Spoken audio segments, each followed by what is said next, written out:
이번 시간에는 소설에 대해서 배우도록 할 텐데요. 다들 수능 특강 14쪽을 펴도록 합시다. 자, 소설은 사건을 내용의 언어로 나타내는 행위와 그 결과를 뜻하며 어떤 사건이 있어야 되겠죠. 크게 이야기 구성과 이야기의 전달로 나눈다. 전자는 사건의 선후 관계나 선후는 뭡니까? 앞뒤 관계죠. 앞뒤 관계. 그다음에 인과, 원인과 결과 관계를 짜는 방법이고 후자는 시점과 거리, 사건과 인물 제시, 문체 등에 대해 전략적 선택을 하려는 거예요. 이거는 사실 뭐 중요한 건 아니고 그냥 읽어보면 될 것 같고요. 그래서 소설은 결국 뭐다? 사실을 바탕으로 허구적인 내용을 쓴 거죠. 그래서 소설은 있을 법한 그럴듯한 이야기를 써야 사람들이 공감하고 호응을 하겠죠. 그래서 그럴듯한 이야기를 쓴 거. 하지만 완벽한 사실은 아니겠죠. 작가의 상상이나 생각이 담겨있는 그런 글이겠죠. 소설을 구현하는 요소들 보면은 우리 시점이 있는데요. 시점은 1인칭 시점과 3인칭 시점으로 나눌 수 있습니다. 그래서 서술자가 작중 인물, 나인 경우는 이제 1인칭이죠. 그래서 1인칭 주인공과 1인칭 관찰자가 있고요. 주인공은 내가 중심 인물이고 1인칭 관찰자는 내가 주변 인물인 경우이죠. 그래서 1인칭 주인공 시점은 굉장히 주관적이겠죠. 왜? 내가 나의 이야기를 하니까요. 서술자가 작품 밖에 있는 경우, 이런 경우 우리 3인칭이라 그러죠. 그래서 전적 작가 시점은 모든 걸 알고 있는 거죠. 전지전능한 사람이. 그래서 모든 걸 알고 있는 거고요. 그 다음에 3인칭 관찰자 시점은 그냥 밖에서 자기가 포착되는 장면이나 겉으로 드러나는 인물을 말에 국한해서 서술하는 경우 우리 3인칭 관찰자라고 그러고, 이건 굉장히 객관적이겠죠. 왜냐하면 자기가 보고 들은 것만 전달하니까요. 자, 이거 굉장히 중요한 부분이네요. 사술자가 사건이나 인물을 드러내는 법칙은 우리 말하기, 다른 말로 직접적 제시라 그러죠. 직접적 제시라는 표현이 오히려 더 많이 써요. 그다음에 보여주기, 간접적 제시라 그러죠. 이것도 마찬가지, 간접적 제시라는 표현이 더 많이 쓰여요. 전자는 서술자가 자신의 목소리로 직접 사건, 인물의 성격, 상황, 설명을 요약하고 논평하는, 서술자가 직접적으로 인물에 대해서 설명하는 거죠. 후자, 보여주기는 서술자가 인물의 말을 인용하여 대화나 행동, 외양 묘사, 어투 등을 이렇게 표현하면 그걸 통해서 독자가 이 인물에 대해서, 이 인물의 성격이나 생각에 대해서 추론하는 거죠. 이런 걸 우리 간접적 제시라고 합니다. 문체는 작가의 그런 개성적인, 우리 말로 치면은 작가의 개성적인 어투라고 볼 수 있는데요. 구어는 말하기 방식이죠. 뭐뭐 했어요. 문어는 우리가 글을 쓸 때 방식이죠. 뭐뭐 했습니다. 뭐 이런 식으로. 관념적인 단어와 구체적인 단어, 뭐 이거 쭉 읽어보면 되고요. 긴 문장, 하나의 문장이 굉장히 긴 글을 뭐라 그래요? 우리 만연체라 그러죠. 그 다음에 하나의 문장이 굉장히 짧은 글을 뭐라 그런다? 간결체라 그럽니다. 이거는 뭐 알아두면 좋을 것 같고요. 자, 그 다음에 뭐 이건 쭉 읽어보면 될 것 같아요. 태도와 어조. 그래서 우리 풍자적은 웃기긴 웃긴데 어떻게 비판적으로 웃기는 거고요. 냉소적도 약간 풍자랑 비슷한데 냉소는 약간 비웃는 거죠. 비웃는 거. 그 다음에 동정은 약간 불쌍하게 여기는 거고요. 호의는 좋게 보는 거죠. 좋게 보는 거고요. 해학적도 마찬가지, 풍자 마찬가지로 웃음이 있는데 이거는 뭐다? 풍자는 어떤 대상에 대해서 비판적인 웃음이었다면 해학은 우리 친근한 웃음을 뜻해요. 그래서 둘 다 웃음이 있죠. 그래서 이 작품에 이렇게 웃음이 있는 걸 우리 뭐라 그런다? 골개미라 그런다. 그래서 이 작품은 골개적 표현이 있다. 그럼 우리가 어떻게 이해하면 돼요? 좀 웃기고 재밌는 표현이 있다. 이런 식으로 이해하면 되겠죠. 이제 본격적으로 원미동 시인들을 공부하도록 할 텐데요. 다들 수능 특강 15쪽을 펴도록 하죠. 이 원미동 시인들은, 이 원미동이 부천에 있는 동네 이름이에요. 지금도 있어요. 부천에. 그래서 서울에서 살지 못하고 이제 경기도, 지금은 부천이 굉장히 발전되고 대한민국에서 인구 밀도가 서울보다 더 높아요. 가장 높은 도시가 부천이죠. 실제로 부천 가본 친구들은 알겠지만 정말 아파트 숲이죠. 그래서 부천이 지금은 굉장히 도시고 원미동도 도시화가 돼서 좋은데, 그 당시 이 글이 쓰여졌던 시대만 하더라도 서울에서 살지 못하는 사람들이 이제 주변부로 밀려와가지고 1980년대 약간 어려운 사람들, 형편이 좋지 못한 사람들이 원미동에 모여 살았거든요. 지금은 물론 아니에요. 그래서 이런 주변부 사람들의 삶을 다룬 건데, 그래서 짧게 여러 사람들을 주인공으로 해서 각각의 그 사람들의 삶에 대해서 설명하는 거예요. 이런 걸 우리 옴니버스식이라 그러죠. 여기서는 이 부분에서는 몽달씨가 주인공인 그런 글이네요. 그럼 한번 살펴보도록 하죠. 원미동 시인에게는 또 다른 별명이 있다. 캥한 두 눈, 부스스한 머리칼, 사시사철 껴입고 다니는 물들인 군용 점퍼와 희끄무리하게 달아빠진 청바지. 아, 외양 묘사를 통해서 인물의 성격을 알 수 있는 거죠. 간접적 제시죠. 뭐다, 이 사람 좀 가난하고 형편이 어렵구나. 이 사람뿐만 아니라 원미동에 사는 사람들, 그 당시에 원미동에 사는 사람들은 대부분 그랬겠죠. 밤중에 보면 꼭 몽달 귀신 같다고. 몽달 귀신은 우리 총각 귀신을 다른 말로 몽달 귀신이라고 하는데, 아무래도 총각으로 죽으면은 약간 관리를 못 받으니까 꾀죄죄하겠죠. 그래서 몽달 귀신 같다고 서울 미용실 경전이가 맨 처음에 그를 몽달씨라고 부르기로 했다. 그래서 원미동 시인이 이제 첫 번째 별명이고, 두 번째 별명은 약간 꾀죄죄해서 사람이 관리 못 받아서 약간 우중충해서 원미동 시인이라는, 몽달씨라는 두 번째 시인이 있다고 했죠. 동네 사람들은 그를 좀 경멸하듯이 약간 함부로 대했다고 하네요. 그 약간 사람이 살짝 돌아있대요. 그래서 정상은 아닌 거죠. 자, 그래서 일반인들과는 좀 다르다는 거고요. 몽달씨네 집은 좀 약간 에어컨도 돌아가고 잘 살았어요. 한약방을 하는 노인이 젊은 마누라 얻어 늦게 낳은 아들인데, 좀 늦게 낳은 아들이라고 하네요.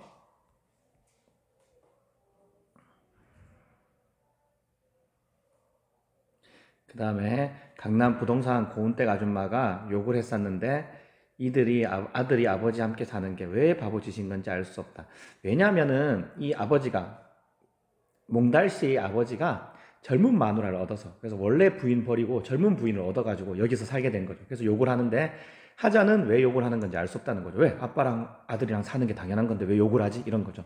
이런 거 1인칭 시점의 어린 1인칭 어린아이의 시점을 차용한 것의 특징이죠. 어른들의 세계를 다 보여주지 못하고 제한적으로 인식하고 있습니다. 여기까지는 이제 몽달씨가 바보 취급받는 몽달씨죠. 그런 몽달씨에게 친구가 있다면 아마 내가 유일할 것이다. 몽달씨가 27이니까 나보다 20살이나 많지만 하자는 7살이네요. 그래서 친구라는 거죠. 그래서 27살이 20살인 걸 친구랑 보니까 몽달씨가 약간 좀 어딘가 부족한 걸 알 수 있고요. 또 형제 슈퍼의 김방장도 내 친구라는 거죠. 누구보다 씩씩하고 재미있는 사람이었다. 이거 윗부분과 다르게 우리 몽달씨는 간접적 제시했는데 여기는 직접적 제시를 이루고 있죠. 김반장에 대해서는. 그래서 그와 함께 그 슈퍼 앞에서 매일 같이 재밌게 논다는 거죠.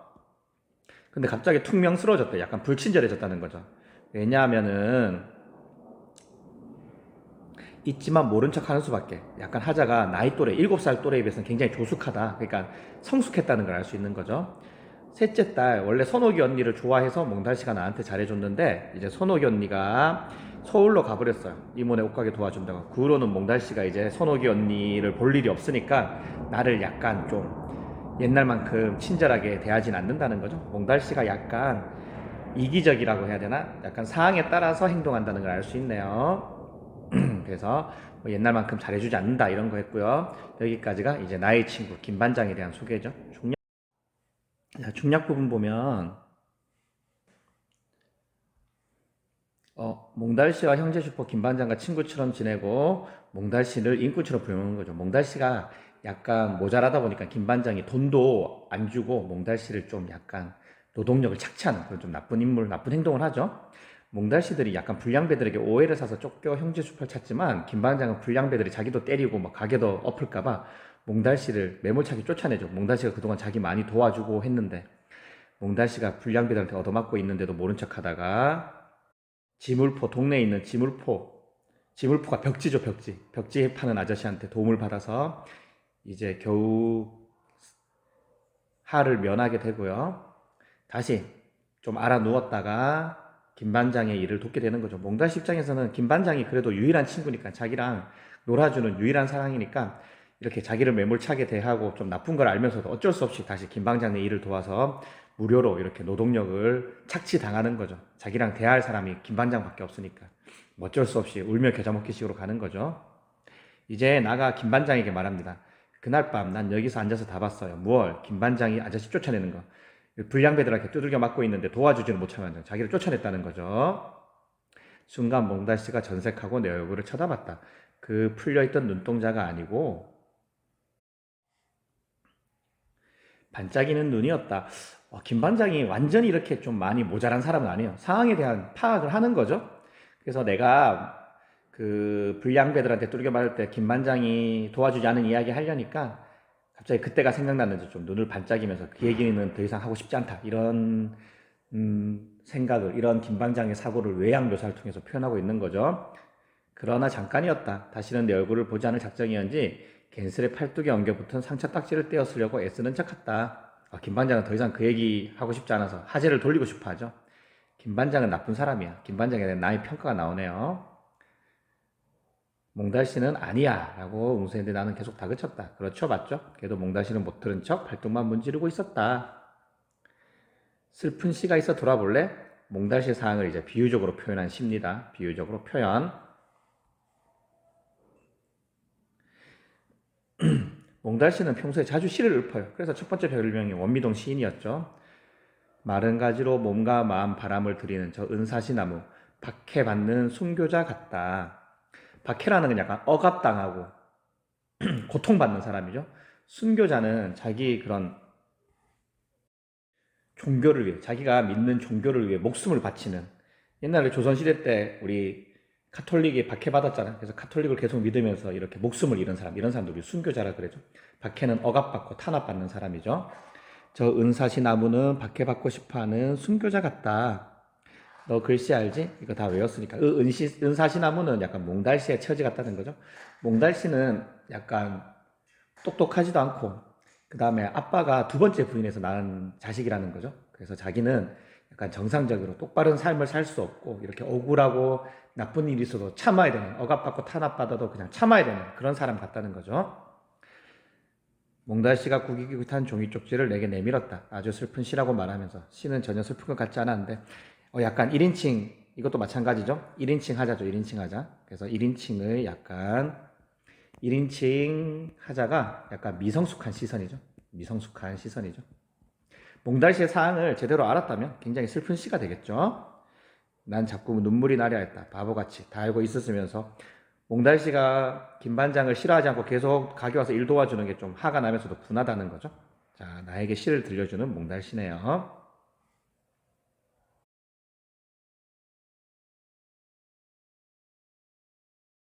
이는 현대소설이고요. 세태소설입니다. 현대소설은 뭐 현대에 쓰여진 시고요. 세태소설은 어떤 특정 시기에 문화나 풍속을 반영한 거죠. 이 글은 1980년대 이제 도시화 속에서 사는 이런 주변부 사람들의, 서울에서 밀려난 주변부 사람들의 삶에 대해서 이렇게 쓰고 있는 거죠.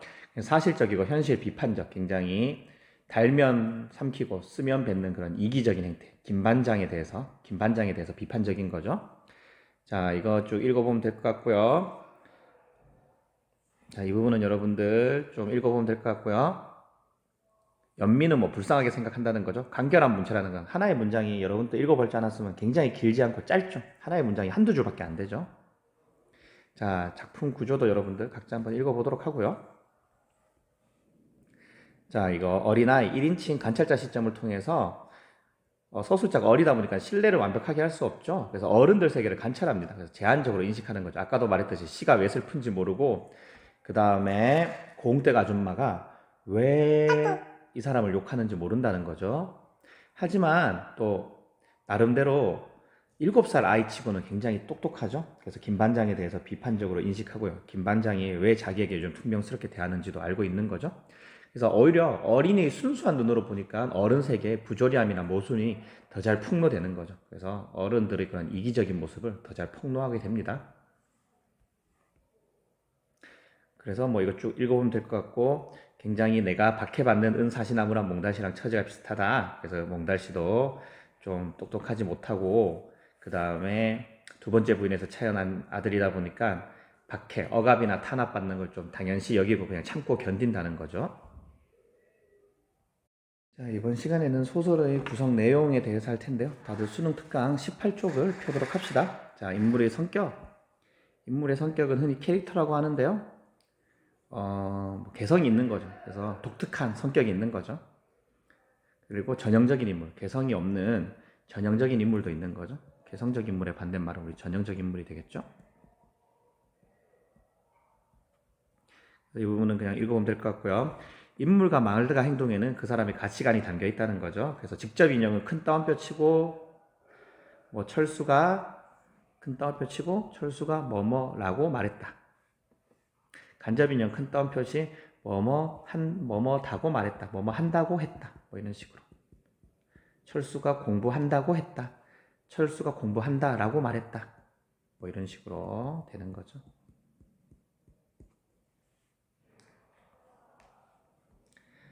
사건은 뭐 쭉 읽어보면 될 것 같고요. 전에도 설명했지만 시간의 순서에 따라 우리 순행적은 시간 순서에 따라, 역순행적은 시간을 거꾸로 가는 거죠. 시간을 거꾸로 가는 거고요. 그 다음에 역순행적은 시간이 뒤죽박죽 섞여 있는 거죠. 뭐 미래 갔다가 뭐 과거 갔다가 뭐 현재 갔다가 이런 식으로 뒤죽박죽 돼 있는 거죠. 인과관계, 원인과 결과관계를 맺도 한다는 거죠. 플러스는 우리 구성이죠. 그래서 발단, 전개, 위기, 절정, 결말 5단계를 갖추고요. 근데 약간 짧은 글들은 위기가 없이 발단, 전개, 절정, 결말의 4단계로 구성되는 경우도 있다. 우리 전에 다 설명했었죠. 자, 뭐 배경은 여러분들 쭉 읽어보면 될 것 같고요. 그래서 여러분들 배경에도 상징적 배경이 있다. 배경이 상징하는 바가 있을 수 있다. 그래서 배경이 상징적 의미를 지닌다. 이거 한번 쭉 읽어보면 될 것 같네요. 자, 이번 시간에는 모두 수능 특강 19척을 펴도록 하죠. 수능 특강 19쪽 다들 펴고요. 상사 동기에 대해서 공부하도록 하죠. 자, 상사 동기 내용은 이렇습니다. 자, 김생이란 사람이 있는데 궁녀인 영령. 그래서 해산군의 집에서 살아요. 해산군이죠. 왕이 아니고 왕의 형제죠. 어쨌든 왕자죠. 그래서 궁녀는 왕의 소속이기 때문에 함부로 남자를 만나지도 못하고 결혼도 못하고 뭐 밖에 나가는 것도 제약이 돼 있죠. 그래서 둘이 만나기 힘들었는데 이모네 집에서 만나서 인연을 맺어요. 이모네 집에서 만나서 진짜 이모가 아니고 그냥 아는 이모죠. 김생의 아는 이모 집에서 인연을 맺고 서로 사랑을 하지만 신분적 제약으로 궁녀라는 영령의 신분 때문에 이별을 하게 되죠. 이별하고 후에 둘이 이별해 있다가 김생이 공부 열심히 해서 가급급제하고 다시 만나요. 다시 만나고 해상군대 부인이 이제 영령한테 너는 이제 궁녀를 떠나도 좋다. 궁을 떠나도 좋다. 허락해줘요. 그래서 둘이 100년해로 다시 결혼해서 잘 산다는 그런 좀 어떻게 보면 단순한 내용인데 그 안에 많은 이야기들이 있습니다. 그럼 우리 본격적으로 지문을 보도록 하죠. 김생은 반신반의하면서도 기쁜 마음과 두려운 마음이 함께 일었다. 그래서 불안한 마음으로 초조하게 책상에 앉아 문을 열어 놓고 기다렸다. 끝내 그림자 하나 나타나지 않아 가슴이 먹먹해지고 열이 나오기 시작했다. 바보처럼 꼼짝 않고 앉아 있으니 마치 그 모습이 설이 맞은 파리 같았다. 우리 지규적으로 이제 영령을 아이고 이거 글씨가 좀 이상하네요. 영령이죠, 영령을 간절히 기다리는 김생이죠. 보고 첫눈에 반해서 그녀를 만나고 싶어합니다. 기다리는 눈은 뚫어지려 하고 근심 쌓인 애는 끊어지려 해요. 애가 뭐 창자죠, 창자. 그래서 양양을 향한 애타는 마음이고요.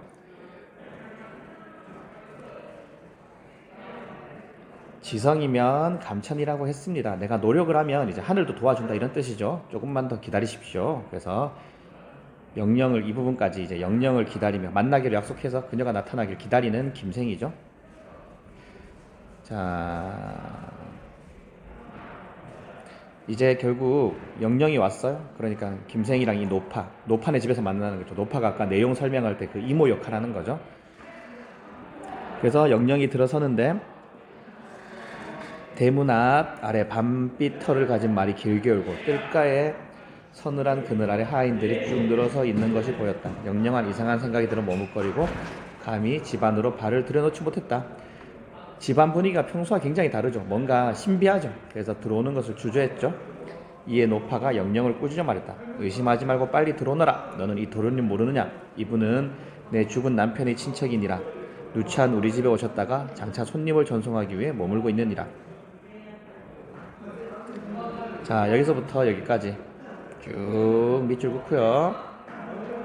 노파가 김생의 정체와 이곳에 온 이유를 속인 거죠. 원래 진짜 이모 아니죠. 죽은 남편이 친척 아니고 그냥 아는 사이인데 이렇게 영령과의 만남을 이어주게 하기 위해서 이렇게 자신의 신분을 속이고 이렇게 말하고 있는, 김생의 신분을 속이고 말하고 있는 거죠.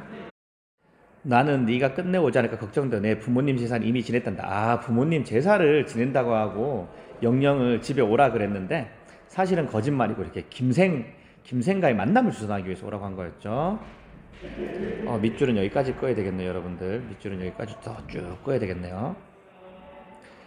너는 안으로 들어와 빨리 술상을 차려 도련님께 한 잔 올리는 게 좋겠다. 영령의 말대로 술상을 받들고 들어오자 노파는 김생과 함께 술잔을 주고받았다. 술이 반쯤 취할 쯤에 김생이 영령에게 말했다. 낭자도 들어 앉으시오. 이 부분 쭉 읽어보고요.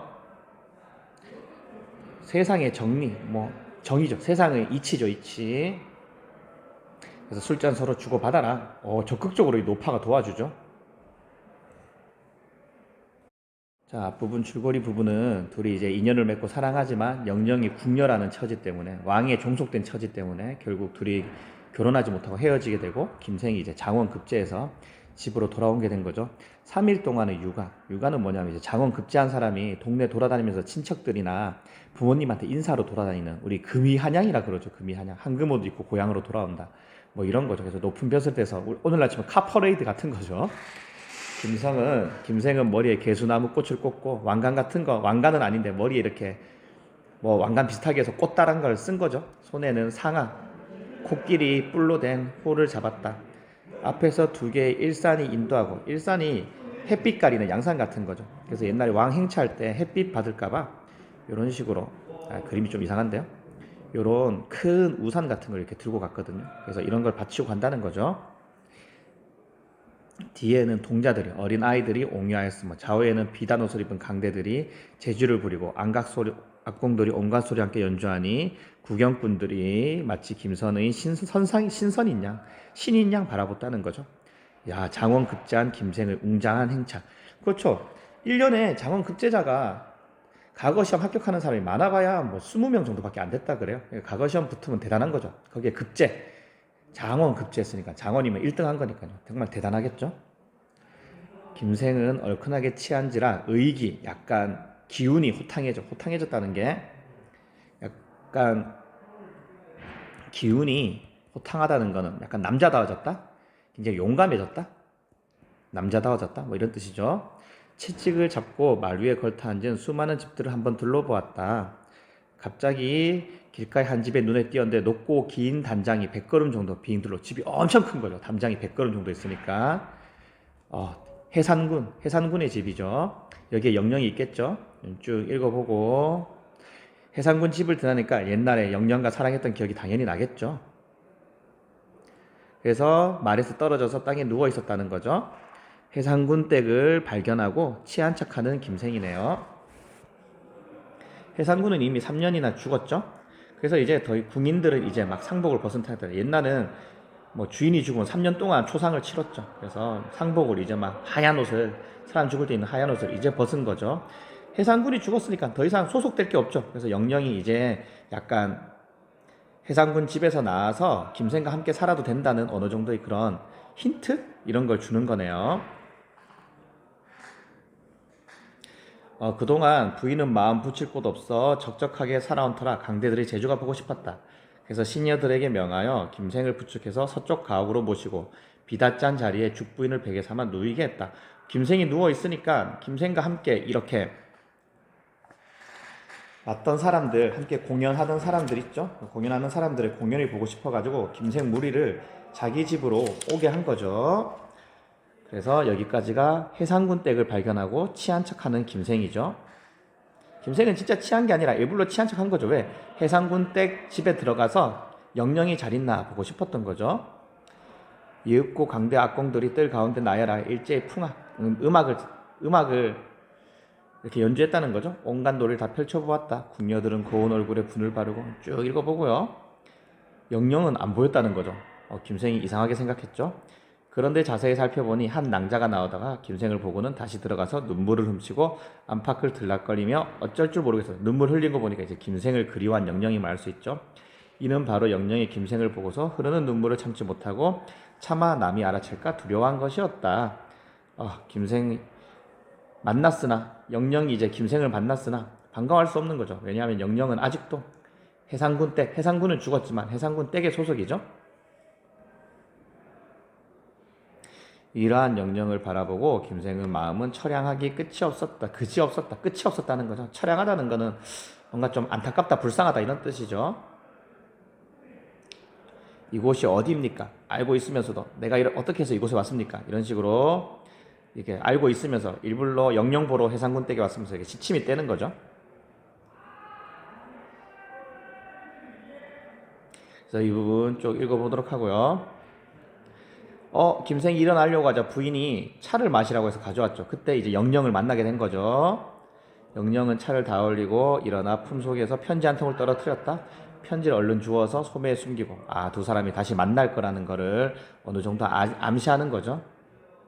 이 편지 두 사람의 다시 만남을 재해가 다시 만나는 거죠. 재해를 암시하는 거죠. 자, 김생에게 편지를 전달하는 영영이 되겠네요.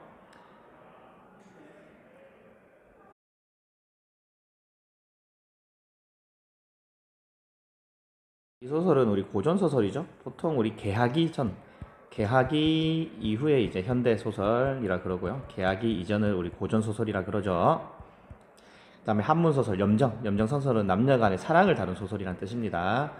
자, 그다음에 이 부분 쭉 읽어보도록 하고요. 그다음에 개인과 신분, 영령의 신분이죠. 궁녀였죠, 궁녀. 영령이 궁녀였기 때문에 왕에게 소속된 여자였기 때문에 함부로 사랑을 할 수 없다는 거죠. 그 다음에 시어술자의 직접적 제시를 통해서 인물에 대한 심리가 드러난다.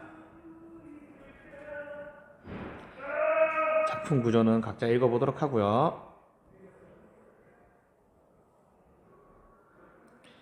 자, 이 부분도 여러분들 이렇게 영령과 처음 만났을 때 영령을 사모하여 노파를 이용해서 만난 거고, 이것도 뭡니까? 일부러 말에서 떨어져서 누워서 이렇게 해상군 댁에서 영령이 있으리라 생각하고 만난 거죠.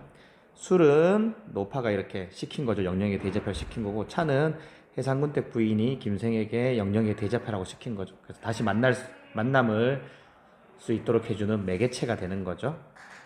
자, 오늘 여기까지 하도록 하죠. 모두 수고 많았습니다. 자, 여러분들 안녕하세요. 이번 시간에는 공부안정에 대해서 공부하도록 하죠.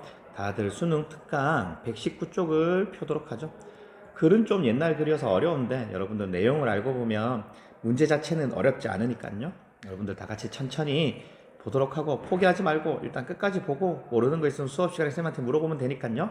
예, 같이 한번 보도록 합시다. 공방의 자는 간지이다. 그래서 공방, 엽전을 우리 공방이라 그러죠. 그래서 엽전이 어떻게 생겨요? 동그랗게 여기 네모가 있죠. 동그란데 네모가 있죠. 그래서 공이 이게 둥글 공자고 방자가 이제 사방 방자죠. 동그란데 사방에 이렇게 뚫려 있다. 그래서 이제 공방인 거죠. 그 다음에 간지는 깨다라는 의미죠. 우리 어떻게 돼요? 새끼줄 같은데 이렇게 꼬아가지고 여기 엽전을 여기 깨서, 지갑이 없으니까 여기 돈을 요 안에 넣어서 꿰서 다니죠. 그래서 자는 깨다란 뜻의 간지라는 거죠. 그의 선조 조상은 수영살에서 응거하여 동굴에 살았는데 일찍 세상으로 나왔지만 쓰이지 못했다. 옛날에는 돈이 별로 쓰이지 못했다는 거죠.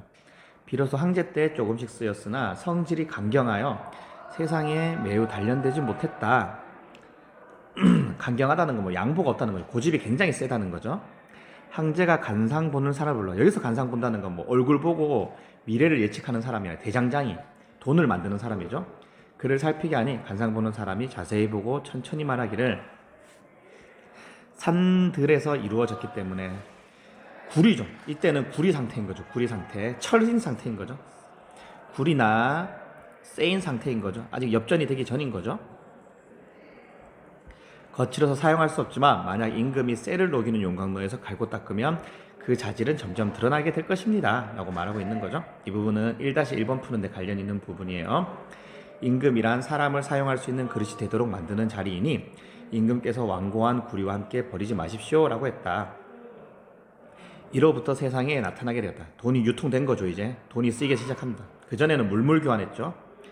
이후 난리를 피하여 강가의 수타로로 이사를 해 가족을 이루고 살았다. 공방의 자와 손조가 나오게 된 내력에 대해 설명하고 있는 거죠. 공방의 아버지인 천은 엽전전에 쓰인 동전 같은 거죠. 주나라의 태제로 나라의 세금을 담당했다. 그래서 그 당시에는 엽전 대신 천이라는 동전이 화폐 역할을 했죠. 그래서 사람들이 세금을 이걸로 냈다는 거죠. 공방의 사람됨은 겉은 둥그렇고 가운데 네모나는 엽전 모양이랑 똑같죠? 세상 변화에 잘 대응했다. 그래서 돈이 이중적이라는 거죠. 동그랗지만 네모타다는 거죠. 그래서 돈이 엄청 인간에게 이로울 수도 있지만 편리하잖아요. 그런데 또 돈에 너무 집착하게 되면 사람이 나쁘게 될 수도 있다는 거죠. 그래서 돈은 이중성이고요. 공방은 한나라에서 계속 엽전을 공방이라고 부르고 있는 거죠. 사람처럼 표현하고 있는 거죠. 공방은 한나라에서 볕을 하여 홍료경이 되었다.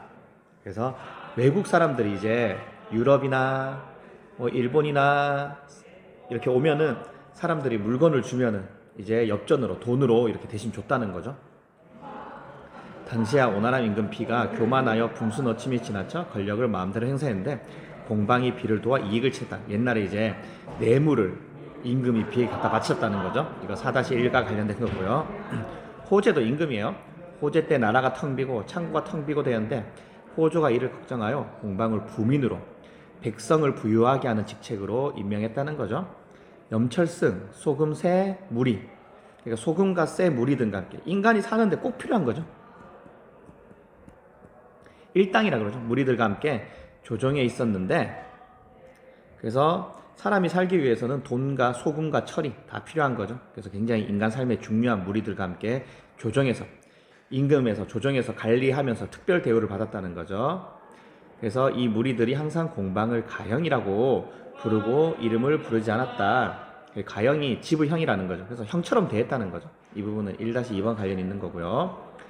공방은 성질이 탐욕스럽고 염치가 없었는데 공방을 비판하고 있지만 그 본심은 뭐예요? 돈을 탐내는 인간을 우회적으로 비판하고 있는 거죠. 이미 국가재산을 총괄하면서 자모는 원금과 이자죠. 저울질하는 것을 좋아했다. 공방은 국가를 이롭게 하는 것엔 도자기와 철을 주저하는 것만 있는 것이 아니라면서 백성들과 함께 조그만 이익을 다투고 물가를 올리고 내리고 곡식을 첨대하고 화폐를 기중하게 해갔다. 돈의 폐해죠. 사람들이 농사를 지어야 되는데 농사를 지어야 나라가 발전하는데 그 당시 기준으로는 사람들이 다 상업, 돈을 쉽게 벌고 돈이 바로 들어오는 상업, 물건을 파는 일에 집중하게 됐다는 거죠. 그래야 백성들은 근본, 농업을 천시하게 되고 상업을 중시하겠다는 거, 끝을 쫓도록 했다는 거. 그 당시에 굉장히 상업을 천시했다는 걸 알 수 있는. 오늘날에는 굉장히 상업이 중요하죠. 근데 그 당시 기준이니까요. 그 당시에 사람들이 상업을 중시하는 걸 비판하고 있죠. 그래서 이 작가는 상업을 굉장히 천시하고 있는 거죠. 작가는 상업을 천시하고 약간 비판적으로 생각하고 있는 거죠. 근데 그 당시 사람들은 돈이 좋으니까 어떻게 했다? 상업을 굉장히 중시했다. 당시의 관리들이 자주 상소를 올려 공방을 비판했지만 호재, 임금은 이를 받아들이지 않았다. 공방은 교묘하게 권세 있는, 권력이 있는 귀족들을 섬겨 그 집을 드나들며 권세를 부리고 간직을 팔아 간직을 올리고 내리는 것이 그의 손바닥에 있었다. 그래서 막 간직을 사고 파는 거죠. 돈을 주고. 사회가 굉장히 문란해지는 원인이 돈 때문에 있다고 생각하는 거죠. 이 부분 1-3번과 관련이 있는 거고요. 또 공경들이 절개를 꺾고 공방을 삼기니 곡식을 쌓고 뇌물을 거두어 서류가 상과 같이 쌓여 가히 할 수가 없었다. 이 부분 4-3번이고요. 그래서 뭐 집문서나 땅문서 같은 거를 사람들이 벼슬을 하려고 이렇게 뇌물을 줬다는 거죠. 높은 사람한테. 그래서 이 집문서, 땅문서가 산같이 쌓여 있다는 거죠. 그 다음에 그리고 공경들은 여기 영의정, 자의정, 우의정 같은 이 3경을 우리 공경이라고 했는데 여기서는 높은 벼슬이겠죠. 높은 벼슬. 그래서 이 벼슬아치들이 절개 뭐 지조 같은 거죠. 그래서 자신의 뜻, 의지죠. 자신의 뜻이나 신념이죠. 이런 걸 꽂고 돈을 따르게 됐다는 거죠. 그만큼 당시 시대가 돈을 따르면서 굉장히 문란해지게 됐다는 거죠. 공방은 사람을 대하고 물건을 대할 때 현인, 어진 사람과 불초, 어리석은 사람을 가리지 않고 비록 시장 사람이라고 하더라도 재산이 많으면 그와 사귀었다. 그래서 돈은 나쁜 사람이라도 이렇게 돈을 많은 쪽으로 이 세상이 공방을 비판하는 것 같은 이 세상을 비판하는 거죠. 그래서 돈 많은 사람들도 세상에 따랐다는 거죠. 그런데 여기서도 또 작가의 약간 상업에 대한 비판인데 뭐 시장바닥 사람이 사김이 이런 것을 말한다. 시장바닥 사람들이 사김이 시장 사람들이 나쁜 게 아니잖아. 오늘날 치면. 근데 그 당시에는 이 작가는 상업에 대해 굉장히 비판적이었다. 자, 이 부분 쭉 읽어보고요. 그래서 여기까지가 공방이 세상에 미친 영향, 굉장히 좀 어떻게 보면 안 좋은 쪽으로 영향을 미쳤다는 거죠. 자, 원제가 임금이죠. 즉위하자 공우가 글을 올려, 공우는 사람 이름이죠. 자, 공방이 오랫동안 바쁜 업무에 매달려 농사의 중요한 근본에 힘쓰지 않고 다만 전매의 물건을 사고 파는 거죠. 물건을 사고 파는 이익에만 힘을 썼습니다. 그래야 나라를 좀먹고 백성들에게 해를 입혀 공사가 모두 피곤하게 되었으며 세상이 모두 피곤하게 되었으며 뇌물이 난무하고 공적인 일도 청탁이 있으면 처리됩니다. 지고 또 탄다. 그러면 도둑이 온다. 하니 주역의 명확한 가르침도 있으니 그래서 기강을 세우지 않으면 도둑질을 일삼는다는 거죠.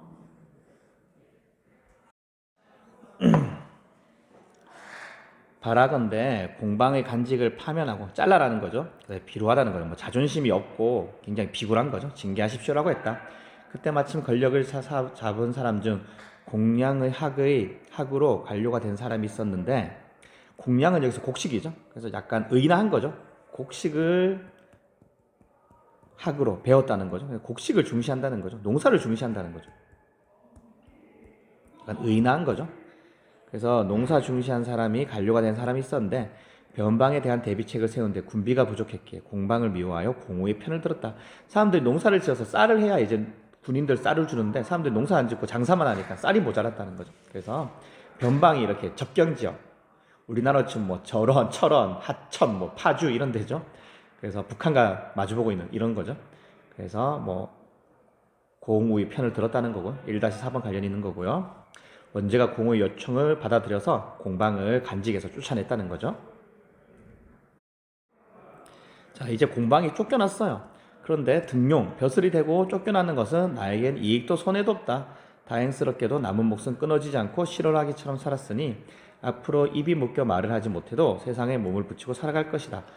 잡초처럼 이리저리 떠돌면서 강해의 별장으로 되돌아가 약약의 위에서 낚시를 들이우며 고기를 잡고 뭐 옛날에 이렇게 중국 고사에 자연과 함께 즐기던 사람들이에요. 강해랑 약해가. 그래서 이 사람도 이제 이렇게 벼슬을 하는 게 아니라 자연으로 돌아가서 이렇게 조용히 살겠다는 거죠. 그다음에 민상해고 상인 이름인데 함께 배를 타고 떠다니면서 남의 생애를 마치게 것이다. 4-4번과 관련 듣는 거고요. 비록 천종의 녹과 오종의 음식이 있다 하더라도 내가 어찌 그것 때문에 이러한 삶과 바꾸겠는가? 자연과 함께 사는 삶이 이 사람이 이제 나쁘지 않다는 거죠. 자연과 함께 삶이 나쁘지 않고 자연과 함께 계속 이렇게 만족하면서 비록 벼슬에서는 쫓겨났지만 전혀 실망하거나 슬퍼하지 않고 내가 현실에 만족하면서 잘 한번 살아보겠다. 그런 내용을 다루고 있는 부분이죠.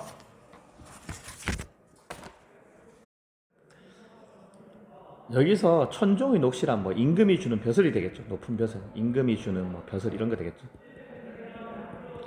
종 땡. 그래서 여기까지가 공방이 정치에 물러난 원인에 대해서 이렇게 다루고 있네요. 이제 당나라라는 새로운 나라가 세워졌죠. 일어나자 유한이라는 사람이 탁지판관이 됐네. 뭐 벼슬 이름이죠. 국가의 재정을 담당하는 벼슬이었나 봐요. 국가의 재정이 넉넉하지 못했다. 그래야 유한이 공방의 계책을 사용하여 국가 재정을 이롭게 하자고 건의했다. 이에 관한 내용은 뭐 여기 실려 있다는 거. 근데 공방은 죽은 지 오래돼요. 돈이 유통되지 않은 지 오래됐다는 거죠. 물물 교환했다는 거죠. 그의 문도 제자들도 사방으로 터져 있었다.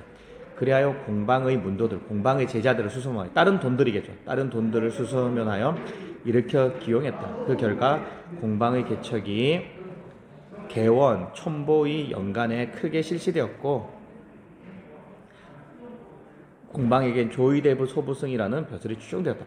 다시 우리 돈이 엄청 많이 쓰였고요. 그 다음에 우리 뭐 을사년, 그 다음에 뭐 병자년, 뭐 이런 식으로 옛날에는 서기가 없으니까 이렇게 연도를 썼죠. 그래서 개원년, 촌보년 이렇게 이런 해에 크게 쓰였다는 거죠. 송나라 선종 때 왕안석이란 사람이 국정을 담당하면서 여해경을 끌어들여 정치를 보좌하도록 하고 청묘법을 사용했다. 그래서 약간 돈을 빌려주는 거죠. 국가에서 농민들한테. 그래서 세상이 소란해지고 크게 궁궁해졌다. 돈의 유통으로 인한 부작용이 드러나죠. 왜냐하면 돈을 빌렸는데 못 갚는 거죠. 농민들이 돈을 빌렸는데 못 갚는다는 거죠. 그래서 소식이란 사람이 청묘법의 폐단을 적극적으로 비판하여 그 몹을 모두 배척하다가 오히려 모함에 빠져 쫓겨나게 되었다. 이러한 일이 있은 뒤 조정의 선비들은 감히 말을 하지 않았다. 사마강이 재상이 되어 청묘법, 이렇게 돈 빌려주는 법을 폐지하라고. 농민들이 처음에는 빌려주니까 좋아서 빌려갔는데 나중에 갚지 못해서 다들 가난해지고 막 이렇게 폐해가 굉장히 많다는 거죠. 그래서 공방의 무리들이 점점 쇠퇴하고 다시는 융성해지지 못했다. 재상이, 자, 그래서 사마강이 재상, 벼슬이 돼서 청묘법을 폐지하고 주장하니까 공방이 다시 쇠퇴해졌고요. 여기서는 공방의 아들 윤이 나오죠. 윤이 여기 바퀴 윤이거든요. 그래서 바퀴가 동그랗잖아요. 그래서 공방도 동그랗잖아요. 엽전도. 그래서 약간 이런 모양의 그런 공통점 때문에 윤이라고 한 거 했어요. 자, 세상 사람들로부터 비난받았다. 그 뒤에 윤이 수형령이 되었지만 벼슬을 했죠. 세금을 벼슬했지만 불법으로 물건을 취득한 것이 발각되어 죽임을 당했다. 공방 아들의 몰락이죠. 사실은 다음같이 논평한다. 아, 이거는 가전체에 반드시 나오는 부분이에요. 그래서 이게 가전체의 특징이죠. 가전체가 뭔지는 좀 이따 설명할게요. 사신의 논평이 들어가는 거죠. 그래서 이 사신이란 사람, 역사학자죠. 역사학자, 역사를 쓰는 신하죠. 그래서 작가를 대변하는 사신의 논평, 오늘날 치면 뭐 편집자적 논평이 되겠죠. 편집자적 논평과 유사한 거죠.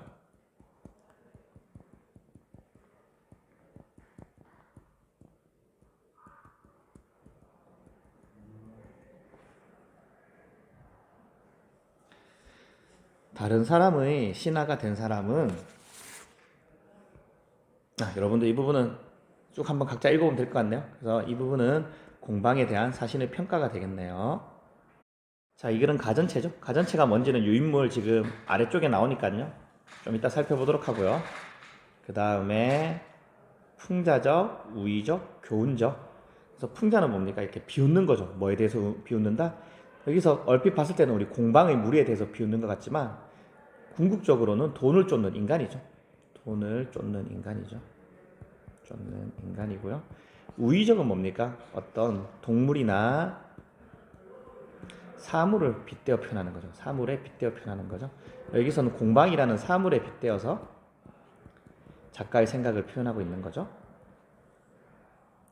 그래서 의인화를 통해서 여기 공방, 엽전을 사람처럼 표현한 거죠. 쭉 읽어보도록 하고요. 그 다음에 가전의 구성 방식, 이 부분은 각자 한번 읽어보도록 하고요. 자, 공방에 대한 작가의 태도 어떤가요? 주로 부정적으로 많이 쓰이고 있죠.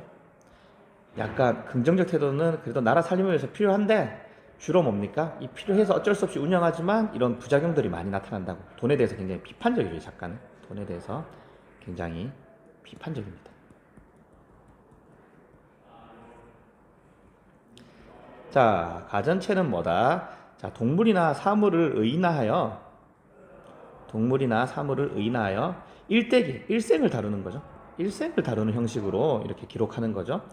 소설과는 차이가 있는데 소설은 유기적, 연결이 매끄럽다는 거죠. 연결이 매끄럽고 일대기, 반드시 그 사람의 일생을 다루는 건 아니죠. 그런데 가전체는 반드시 이 형식을 지켜야 된다는 거고요. 공통점이 있다면 둘 다 약간 허구적인 이야기라는 거고요. 뭐 갈등이 있다는 거, 이런 점에 공통점이 있을 수 있겠죠. 자, 오늘 여기까지 하도록 하죠. 다들 수고 많았고요. 문제는 수업 시간에 같이 풀어도 되고 개인적으로 풀고 싶은 사람은 먼저 풀어와도 됩니다.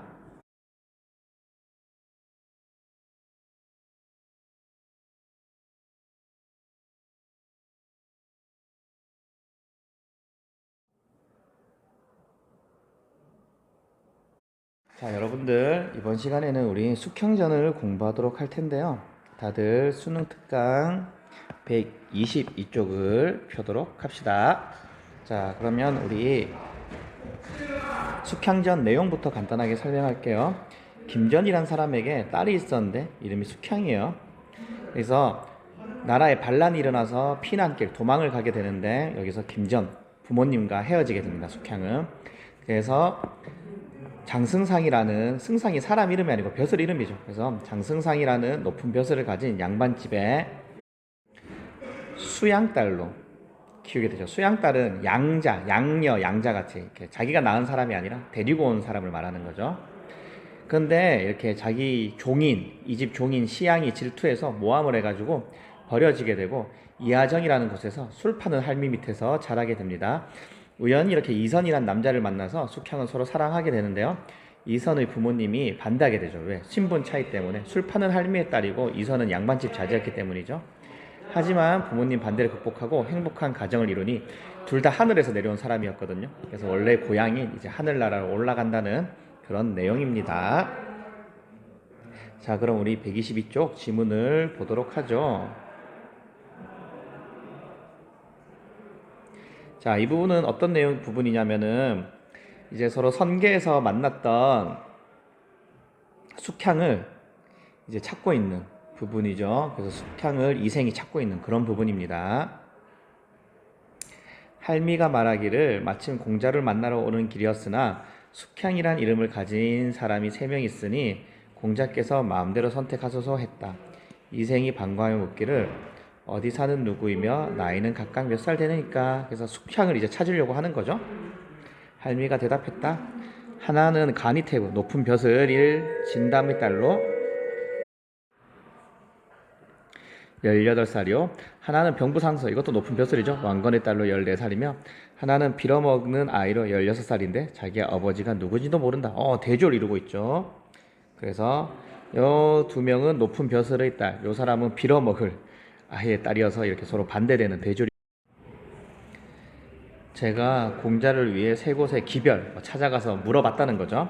2곳엔 가까이 응답했으나 그 빌어먹는 아이는 응답하지 않고 이르기를 내 배필 남편이 될 분은 요지 신선에 사는 곳에서 옷가락지의 진주, 사랑의 증표죠. 증거물이 되는 거죠. 이 2사람의 인연의 증거물이 되는 거죠. 그 진주를 보고 난 뒤야 내 몸을 허락하리라 하더이다. 이에 이생이 듣고 기뻐할 말하기를 그 아이가 월궁 수하로다, 이렇게 말하고 있는 거죠. 그래서 여기서 선계에서 맺었던 인연을 숙향은 기다리고 있었고 선계에서 맺었던 인연의 정표 진주를 기다리고 있었는데 그 이야기를 듣고 선계에서 이름이죠. 숙향의 월궁 수하,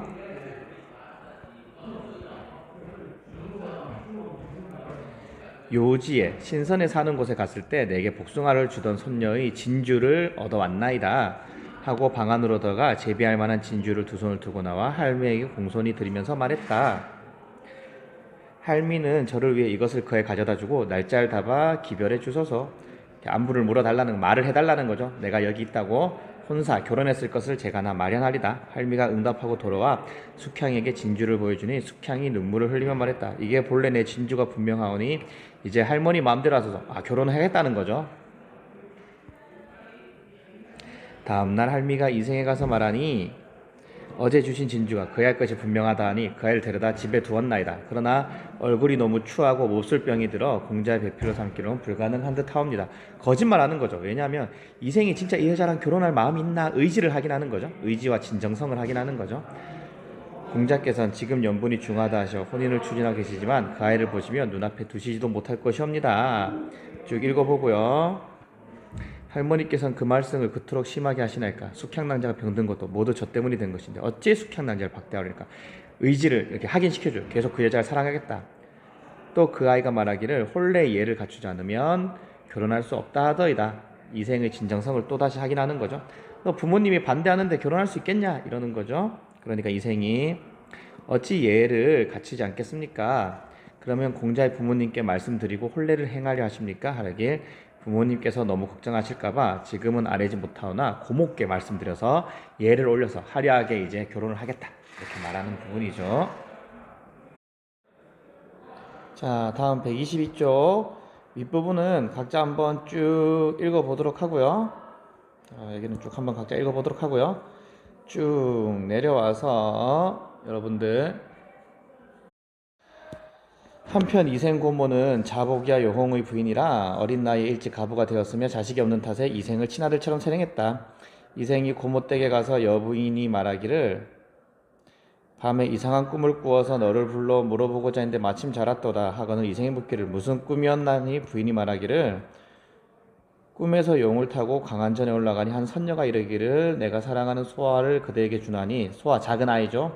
며느리로 삼아라 하거늘 깨어보니 남과 일몽이라. 그냥 꿈이었다는 거죠. 아무래도 네가 아름다운 아내를 얻을 것 같구나. 꿈과 현실이 연결되고 있는 부분이죠. 네 부친 성품이 남달라서 결코 의지할 데가 없는 미천한 사람을 며느리로 삼을 리 없으니 이 일을 어찌하려. 이에 이생이 아뢰기를 제가 비록 죽을지언정 숙향을 버리고 다른 데로 장가들진 않겠나이다 하니 여부인이 말했다. 네가 과거에 급자하여 벼슬이 높아지면 두 부인을 얻어도 될 것이다. 지금 상서가 서울에 가고 없으니 이번 혼인은 내가 주관하고 다음 혼인은 내 부친이 주관하면 되리라. 혼인할 수 있는 방안을 제시하는 거죠.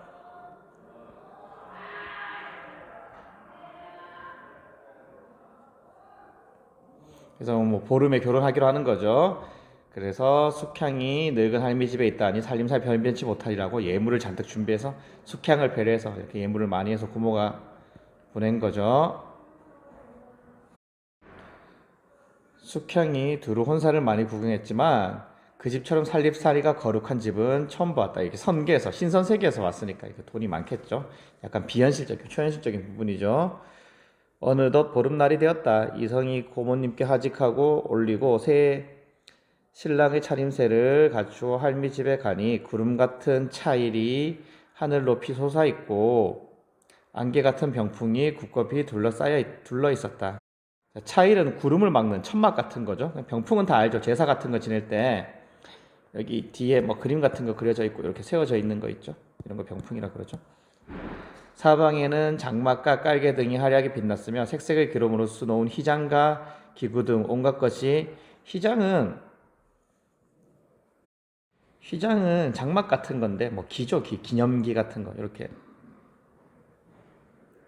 여러분들 우리 축구하다 보면은 뭐 A매치 같은 거 하면은 각 축구 대표팀에 뭐 이런 깃발 같은 거 이런 거 뭐 나눠주죠. 각 축구 옆에 마크 그려져 있는 거 뭐 이런 깃발 비슷하게 해가지고 이런 거 나눠주죠. 이런 거 휘장이라 그러죠. 여기 우리나라는 뭐 KFA 써져 있겠죠. 뭐 이런 써져 있는 깃발 비슷한 거 이렇게 나눠주죠.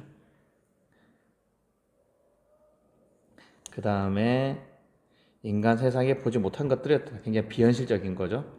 신선 세계임을 암시하는 거죠. 할미집을 묘사하는데 그래서 인간 세상이 아니라 이렇게 하늘에서 왔음을 암시하는 거고요.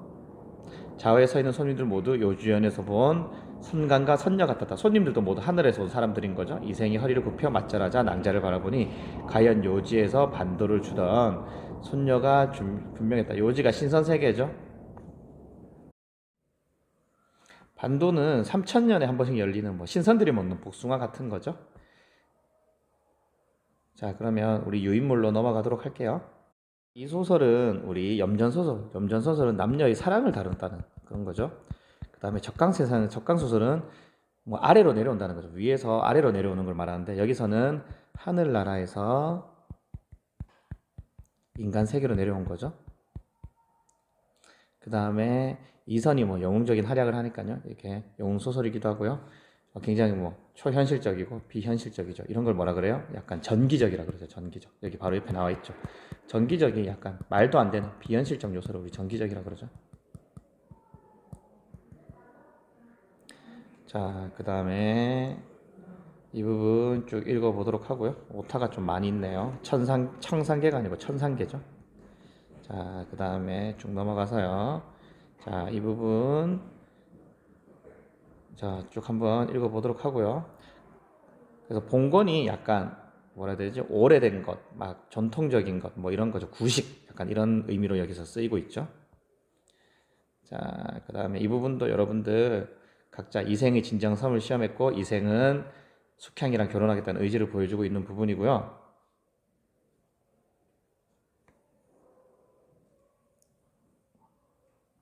당대에는 뭐 이렇게 천상계와 지상계가 통합됐다. 서로 따로 떨어져 있는 게 아니라 연결되었다는 인식이 있었다는 거 이걸 통해서 알 수 있습니다. 자, 여기까지 하도록 하죠. 다들 수고 많았어요.